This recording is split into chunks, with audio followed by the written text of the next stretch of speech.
Hello students, welcome to NG classes.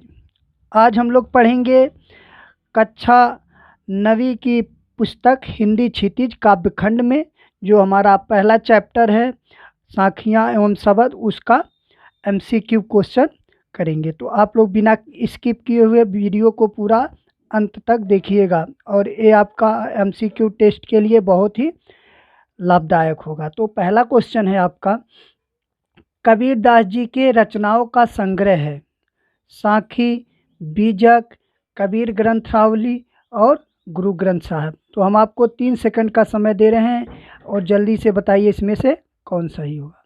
तो इसमें से क्या सही होगा? बीजक। कबीर दास जी के रचनाओं का संग्रह क्या है? बीजक है। अगला क्वेश्चन है, कबीर दास जी का जन्म हुआ था 1389 में, 1387 में, 1378 में या 1398 में। तो बताइए आप लोग जल्दी से इसमें से कौन सा सही होगा। तो इसमें से सही होगा 1398 में। कबीरदास जी का जन्म 1398 में बनारस में हुआ था। साखी शब्द किसका तद्भव रूप है? तो साखी शब्द किसका तद्भव रूप है? साखी शब्द किसका तद्भव रूप है? तो साक्षी का। छ किस में बनता है? ख में। तो साखी शब्द किसका तद्भव रूप है? साक्षी का तद्भव रूप क्या है? साखी। क्या है? साखी। साखी शब्द किसका तद्भव रूप है? तो साखी का। किसका है? साखी का ही। अगला क्वेश्चन है आपका, कबीर के दोहों को क्या कहा जाता है? तो कबीर के दोहों को गीत, चौपाई, पद या साखी। तो कबीर के दोहों को क्या कहा जाता है? साखी कहा जाता है। क्या कहा जाता है? साखी कहा जाता है। आपका 5 नंबर क्वेश्चन है, कबीर दास के माता पिता का क्या नाम था? नीर व रीमा, हरिया व हीरा, राम और श्यामा, नीरू और नीमा। तो कबीर दास जी के माता पिता का क्या नाम था? जल्दी आप लोग बताइए। नीरू और नीमा। कबीर दास जी के गुरु का क्या नाम था? रामानंद, नित्यानंद, ब्रह्मानंद या सत्यानंद। क्या था? तो इनके गुरु का नाम क्या था? रामानंद था। कबीरदास जी के गुरु का क्या नाम था? रामानंद था। कबीरदास जी क्या थे? सगुण के उपासक और सगुण और निर्गुण दोनों के उपासक थे, नास्तिक थे या निर्गुण के उपासक थे। तो पहले आप सगुण और निर्गुण समझ लीजिए। सगुण का मतलब होता है जिसमें मूर्ति पूजा की जाती है, और निर्गुण जिसमें केवल ध्यान किया जाता है। ईश्वर का क्या किया जाता है? ध्यान किया जाता है। तो कबीरदास जी क्या थे? निर्गुण ब्रह्म के क्या थे? उपासक थे। अगला क्वेश्चन आप लोग देखिए। अगला क्वेश्चन है क्वेश्चन नंबर 8, संत समाज में किस ज्ञान की महत्ता है? अंदर ज्ञान की, बाहरी ज्ञान की, अनुभव ज्ञान की या सांसारिक ज्ञान की। तो संत समाज में किसके ज्ञान की महत्ता है? जल्दी आप लोग बताइए। तो संत समाज में अनुभव ज्ञान की महत्ता है।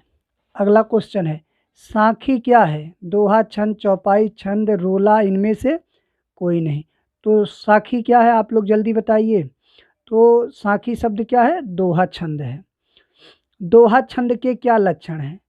तो दोहा छंद में 13 और 11 के विश्राम से 24 मात्रा, या 12 और 11 के विश्राम से 28 मात्रा, 12 और 11 के विश्राम से 24 मात्रा, 13 और 11 के विश्राम से 24 मात्रा। तो इसमें से बताइए कौन सा सही होगा। तो इसमें से आपका क्या सही होगा? 13 और 11 के विश्राम से 24, मतलब विषम चरणों में 13 और सम चरणों में 11 मात्राएं होती हैं दोहा में, और दोहा का उल्टा ही क्या होता है? सोरठा होता है। अगला क्वेश्चन है, गुरु शिष्य को तत्व ज्ञान की शिक्षा कैसे देता है? गुरु शिष्य को तत्व ज्ञान की शिक्षा कैसे देता है? क्या है? सत्य देता है, ख सत्य की साक्षी देता है, असत्य देता हुआ, या इनमें से कोई नहीं। तो ऑप्शन आपका कौन सा सही है? जल्दी बताइए। तो आपका ऑप्शन क्या सही है? ख सही है, सत्य की साक्षी देता हुआ। अगला क्वेश्चन है आपका, अपने स्वभाव को निर्मल रखने के लिए कबीर ने क्या सुझाव दिया है? तो क्या है, निंदक को नमस्ते करने को कहा है। ख, निंदा पास रखने को कहा है। ग, निंदक पास रखने को कहा गया है। घ, निंदक को दूर रखने को कहा गया है। तो जो आपका दोहा है, निंदक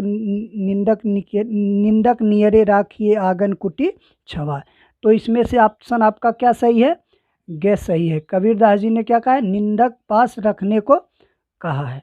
अगला क्वेश्चन है आपका, क्वेश्चन नंबर आपका 13 है। क्वेश्चन नंबर आपका 13 है। मिट्टी का अर्थ है मिटना, मित्र, मिट्टी या मीट। तो मिट्टी शब्द का क्या अर्थ है, मिटना। सुजान का क्या अर्थ है, सुजान का क्या अर्थ है, ज्ञानी। सुजान का क्या अर्थ है, ज्ञानी, अज्ञानी, निकट, इनमें से कोई नहीं। तो सुजान का अर्थ क्या होता है, ज्ञानी या चतुर, ज्ञानी या चतुर। अगला क्वेश्चन है, कबीर के अनुसार सुखी कौन है, आध्यात्मिक लोग, लालची लोग, सांसारिक लोग, सांसारिक लोग जो खाते हैं। तो कबीर के अनुसार सुखी कौन है, तो सांसारिक लोग जो चैन से खाते और सोते दोनों हैं। तो आपका एक पूरा लिखना है इसमें, सांसारिक लोग जो चैन से सोते और खाते हैं वो सुखी हैं। अगला है, कबीर के अनुसार दुखी कौन है। तो कबीर के अनुसार दुखी कौन है, आध्यात्मिक लोग, लालची लोग जो ज्ञानी हैं, जो अज्ञानी हैं। तो कबीर के अनुसार दुखी कौन है, जो ज्ञानी है, जो जितने ज्ञान दौड़ाएगा ज्ञानी है वो उतने क्या होता है, दुखी होता है। किसके अनुसार, कबीर के अनुसार। दीपक दिखाई देने से अंधेरा कैसे मिट जाता है। तो आपका ऑप्शन है कोई भी नहीं। ख है, अंधकार रूपी माया दूर होती है जब ज्ञान दिखाई देता है। ग, बादल दूर होते हैं। घ, माया दूर होती है तब ज्ञान रूपी दीपक दिखाई देता है। तो आपका ऑप्शन कौन सा सही होगा, जल्दी बताइए। दीपक दिखाई देने से अंधेरा कैसे मिट जाता है। तो अंधकार रूपी माया दूर होती है जब ज्ञान दिखाई देता है। आपका ऑप्शन क्या सही है, ख सही है। अगला है आपका 18 नंबर क्वेश्चन, ईश्वर कण कण में व्याप्त है पर हम क्यों नहीं पाते हैं। क, मन में छुपे अहंकार के कारण, आँख बंद होने के कारण, मन के कारण, आँख पर चश्मा होने के कारण। तो जल्दी बताइए, ईश्वर कण कण में व्याप्त है पर हम क्यों नहीं देख पाते हैं, क्योंकि मन में छुपे अहंकार के कारण हम ईश्वर को देख नहीं पाते हैं। जब तक अहंकार रहेगा ईश्वर दिखाई नहीं देगा। अगला नंबर है 19, कबीर के अनुसार कौन ज्ञानी नहीं बन पाया। अज्ञानी, दूसरों को ज्ञान देने वाला, मोटी पुस्तकें पढ़ने वाला, मोटी पुस्तकें पढ़ने वाला। तो कबीर के अनुसार ज्ञानी कौन है, जल्दी बताइए। मोटी पुस्तकें पढ़ने वाला ज्ञानी नहीं बन पाया, क्योंकि ढाई, ये कबीरदास जी ने कहा है कि ढाई अक्षर प्रेम का, ढाई आखर प्रेम का पढ़े सो पंडित हो। जो ढाई अक्षर प्रेम का पढ़ेगा वो क्या होता है, पंडित होता है। पोथी पढ़ पढ़ जग मुआ पंडित भयानक हो, और ढाई आखर प्रेम का पढ़े सो पंडित हो, वही आला है। मानसरोवर के लबालब भरे जल में कौन क्रीड़ा कर रहे हैं, मोर, हंस, तोता, इनमें से कोई नहीं। तो कौन कर रहा है, हंस कर रहा है। दोहे में हंस किसका प्रतीक है, झूठ का, सच्चाई का, ईश्वर भक्त का, पक्षी का।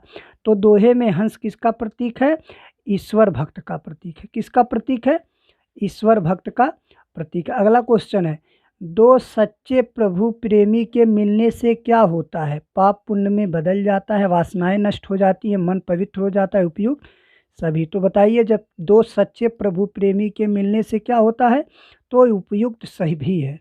आपका ये तीनों सही है। अगला नंबर है, हरि भजन के लिए किस भावना का होना आवश्यक है। तो हरि भजन के लिए संघर्ष, निंदा, निष्पक्ष या सांप्रदायिकता। तो हरि भजन के लिए किस भावना का होना आवश्यक है, निष्पक्ष भावना का होना आवश्यक है। तो ये आपके रहे कुछ महत्वपूर्ण MCQ। यदि आप लोगों को वीडियो अच्छा लगे तो आप लोग अपने मित्रों के पास अधिक से अधिक शेयर करें, और नए हो तो चैनल को सब्सक्राइब करें और बेल आइकन प्रेस करें, जिससे आपको वीडियो का नोटिफिकेशन मिलता रहे। शुक्रिया, धन्यवाद।